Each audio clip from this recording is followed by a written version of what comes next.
morning, friends, and welcome to this version of our Holy Week devotionals. Today is known as Holy Saturday, sometimes as Black Saturday. It is the one day in which the light of the world was gone for the entire day. And we're going to be reading from Matthew's Gospel, the 27th chapter, verses 62 through 64. The next day, which would have been today, the next day, the one after preparation day, the chief priests and the Pharisees went to Pilate. "Sir," they said, "we remember that while he was still alive, that deceiver said, 'After 3 days I will rise again.' So give the order for the tomb to be made secure until the 3rd day. Otherwise, his disciples may come and steal the body and tell the people that he has been raised from the dead. This last deception will be worse than the first." May God add his blessing to the reading of his word. Right about now, the disciples have to be asking themselves, did we miss something? Is this the way it was supposed to end? Or maybe even worse, were we wrong about him? The disappointment and grief were palpable, and to add injury to their grief, Saturday was the Jewish Sabbath, which meant it was a day when they could not do any kind of work at all. Often when we're overcome with grief, we kind of throw ourselves into doing something, anything, to try and distract ourselves from the suffocating pain. But that band of grieving friends had nothing to distract them from the unanswered questions and deep hurt piercing their souls as they reflected on everything that transpired.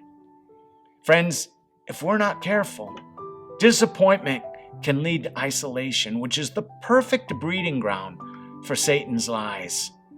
Don't give him that opening. The Bible warns us in 1 Peter, "Stay alert, watch out for your great enemy, the devil. He prowls around like a roaring lion, looking for someone to devour." So, what do we do with our disappointment? We should do what Jesus' friends did when they were forced to deal with it.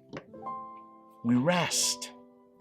But we rest actively because we rest in hope. We rest in the promise that God is working behind the scenes in ways we can't see or even comprehend yet. We rest in the fact that while darkness leaves us waiting and feeling lost, light always follows. Light always shines brightest after a period of darkness.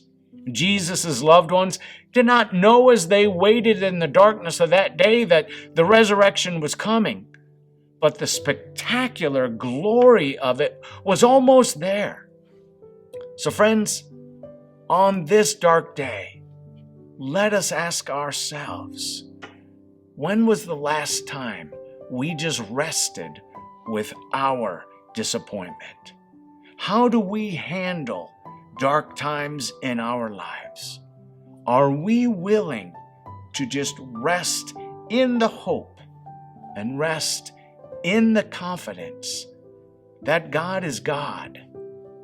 And after this period of darkness, there will be a season of light. Friends, tomorrow is the greatest day of the year.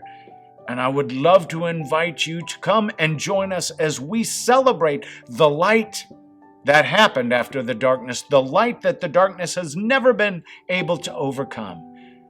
Let's come together and celebrate the resurrection of our Savior Jesus. We have worship services tomorrow starting at 6:30 outside at the fire pit. And then we have services at 8:15, 9:30, and 11 o'clock. We would love to have you come and join with us as we celebrate the greatest good news of all time, the fact that He is risen. God bless, friends, and I'll see you soon.